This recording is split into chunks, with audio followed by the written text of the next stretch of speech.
Hello বন্ধুরা, কেমন আছো তোমরা সবাই? আশা করছি তোমরা সবাই খুব ভালো আছো। প্রত্যেক দিনের মতো আজকেও নিয়ে চলে এসেছি বেশ কিছু কিচেন টিপস। আর যেই টিপস গুলো জানা থাকলে তোমাদের সংসারের কাজগুলো হয়ে যাবে অনেকটাই সোজা। বেঁচে যাবে সময়, পরিশ্রম, মাসিক বেশ কিছুটা খরচও।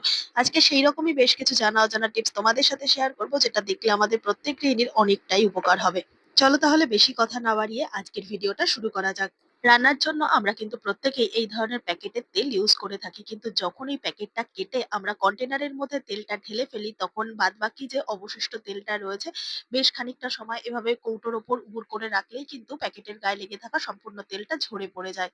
আর তারপর যথারীতি আমরা এই প্যাকেটটাকে ফেলে দিই, কিন্তু আমরা কি কেউ জানি এই প্যাকেটের গায়ে লেগে থাকে আরো অনেকটা তেল, যেটা দিয়ে প্রায় আমাদের একটা পদ রান্না হয়ে যাবে? হ্যাঁ বন্ধুরা, চলো দেখে নেওয়া যাক কিভাবে প্যাকেটের গায়ে ভেতরে লেগে থাকা সম্পূর্ণ তেল আমরা বের করে নিতে পারবো। তার জন্য প্যাকেটের মুখটাকে পুরো সম্পূর্ণ কেটে ফেললাম।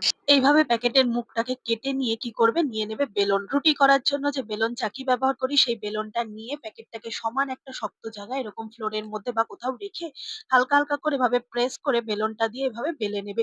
তাতে কি হবে, ওপর নিচে প্যাকেটের গায়ে যে সমস্ত তেলটা লেগে থাকবে সমস্তটা ওপরের দিকে উঠে আসবে, আর কোথাও কোনো তেল কিন্তু লেগে থাকবে না, অবশিষ্ট তেল। তো এইভাবে কিন্তু দেখো বন্ধুরা, বেশ অনেকটা তেল কিন্তু উঠে এসছে। আর এইভাবে যদি আমরা প্যাকেট থেকে তেলটা বের করে নিই, তাহলে কোনো জিনিস যেমন ওয়েস্টেজ হবে না, সাথে কিন্তু আমাদের তেলটাও অনেকটা কিন্তু আমরা এই তেল দিয়ে রান্না করে নিতে পারবো। তো এইভাবে যদি আমরা একটু একটু করে সাশ্রয় করে নিই, কোথাও গিয়ে আমাদের অনেকটাই কিন্তু উপকার হবে। তো আশা করছি এই ছোট্ট টিপসটা তোমাদের অনেকটাই কাজে দেবে। ভালো লেগে থাকলে লাইক শেয়ার করে পাশে থাকবে। দেখে নাও পরের টিপস। লাইটার তো আমরা প্রত্যেকেই ব্যবহার করি গ্যাস জ্বালানোর জন্য, কিন্তু এই ভুলটা আমরা প্রত্যেকেই করে থাকি। লাইটার ব্যবহার করার পর এরকম ভাবে কিচেন স্ল্যাবের ওপর লাইটারটাকে ফেলে রাখি, যার ফলে লাইটারের মধ্যে অনেক সময় জল বা অনেক কিছু লিকুইড জিনিস ঢুকে গিয়ে লাইটারটা জ্বলতে চায় না। যতই আমরা নতুন লাইটার কিনে আনি না কেন, দেখা যায় বেশ কদিনের মধ্যে খারাপ হয়ে যায়। বিশেষ করে সব থেকে বেশি কমন একটা ভুল হচ্ছে, লাইটারটা দিয়ে আমরা বার্নারটা জ্বালানোর পর গ্যাসের নিচে ভাবে রেখে দিই। তার ফলে গ্যাসে যে ভাত বা কোনো তরকারি বা ধরো দুধ বসিয়েছি, সেটা যদি উতলে পড়ে যায়, তাতেও কিন্তু লাইটারটা খারাপ হয়ে যায়। কিভাবে লাইটার আমরা রাখবো? তার জন্য নিয়ে নিতে হবে এরকম একটা ছোট্ট রাবার ব্যান্ড। এবার লাইটারের দু সাইডের এই হাতলের জায়গাটা দিয়ে রাবার ব্যান্ডটা ঢুকিয়ে রান্নাঘরে কোনো হুকের মধ্যে তোমরা যদি এভাবে হ্যাঙ্গিং করে রাখো, তাহলে লাইটারটা তো ভালো থাকবেই, সাথে করে লাইটারের মধ্যে কোনো রকম জলও লাগবে না। আর রান্না করতে করতে খুঁজে না পাওয়ার কোনো রকম ব্যাপার নেই। এরকম কোনো একটা হুকের মধ্যে যদি টানিয়ে রাখা যায়, তাহলে আমাদের লাইটারটা কিন্তু অনেকদিন চলবে। আশা করছি ছোট্ট টিপসটা কাজে দেবে। চলে গেলাম পরের টিপসে। বন্ধুরা, সারা গরমকাল জুড়ে কিন্তু আমাদের একটু ঠান্ডা জল খাওয়ার দরকার পড়ে, আর যেই কারণে এখন অনেক মানুষই কিন্তু ফ্রিজের জলটাকে অ্যাভয়েড করে এই ধরনের মাটির কুজো বাড়িতে রাখছে। এটা আগেকার দিনে মাটির কুজোটা কিন্তু প্রত্যেক ঘরেই ব্যবহার করা হতো, কিন্তু ফ্রিজ আসার পর অনেকটাই মাটির কুজোর প্রচলন কমে গেছে। কিন্তু আমরা অনেকেই জানি না মাটির কুজোর জল কিভাবে আরো বেশি কুলিং বা আরো বেশি ঠান্ডা করতে হয়। তার জন্য দেখো একটা ছোট্ট টিপস তোমাদের সাথে শেয়ার করবো। যে পরিমাণ ঠান্ডা হচ্ছে তার থেকে ডবল পরিমাণ ঠান্ডা হবে এই পদ্ধতি অবলম্বন করলে। যার জন্য একটা পাত্রের মধ্যে আমি বেশ খানিকটা জল নিয়ে নিয়েছি, নরমাল জল নেব। আর দিয়ে দেবো বেশ খানিকটা লবণ।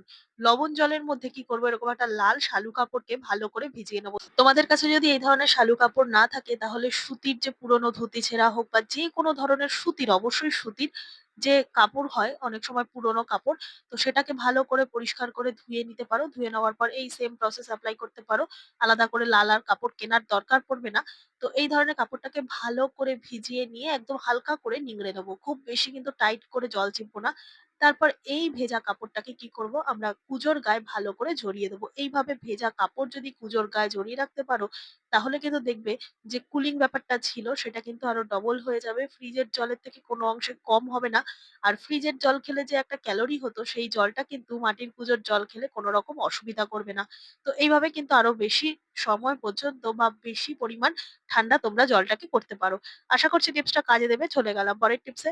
ভাত রান্না করতে গিয়ে কখনো কি এরকম হয়েছে যে ভাতটা পুড়ে গেছে, বা ভাতের জল কমে গিয়ে ভাতটা খুব বেশি মার হয়ে গেছে, খেতে ভালো লাগছে না, কিংবা নিচে যদি একটুও পোড়া লেগে যায়, সেক্ষেত্রে ভাতের মধ্যে এমন একটা বাজে পোড়া গন্ধ হয়ে যাবে যেই কারণে আর ভাতটা দ্বিতীয়বার খেতে ইচ্ছে করবে না। কিন্তু এক হাঁড়ি ভর্তি ভাত তো ফেলে দিতে একেবারেই ইচ্ছে করে না। যদি এরকম সিচুয়েশনে তোমরা পড়ে থাকো, তাহলে কি করবে? ঘরে তো আদা সবসময়ের জন্য থাকে, এক টুকরো আদা নিয়ে নেবে। খোসা সমেত এক টুকরো আদা এইভাবে বড় আদা থেকে কেটে নেবে, খুব সামান্য পরিমাণ, খুব বেশি পরিমাণ কিন্তু লাগবে না। এখানে এক হাঁড়ি ভাতের জন্য কিন্তু এরকম ছোট এক টুকরো আদা হলেই যথেষ্ট। তো ভালো করে খোসা সমেত অবস্থায় আদাটাকে ছোট ছোট দু তিনটে টুকরো করে নেবে। করে নিয়ে ভালো করে পরিষ্কার করে ধুয়ে নেবে যাতে কোন রকম আদার গায়ে মাটি বালি না থাকে। এবার কি করবে পোড়া যে ভাত তার মধ্যে এইভাবে ডিপ করে দেবে আদাগুলোকে। ৩-৪ টুকরো আদা যদি এইভাবে ভাতের মধ্যে ডিপ করে দাও, তাহলে দেখবে যে পোড়া গন্ধটা ছিল সেটা কিন্তু আদা অ্যাবসর্ব করে নেবে বা যে মার একটা ব্যাপার ছিল সেটাও কিন্তু আদা অ্যাবসর্ব করে নেবে। তারপর তোমরা এই আদা তুলে অন্যান্য কোনো রান্নায় দিয়ে দাও, কোন রকম সমস্যা নেই। কিন্তু পোড়া গন্ধটা তৎক্ষণাৎ কিন্তু অ্যাবসর্ব করে নেবে এই আদা। যেই ভাতটা হয়তো একেবারেই খাওয়ার উপযুক্ত ছিল না, সেই ভাতটা আবার উপযুক্ত হয়ে যাবে খাওয়ার।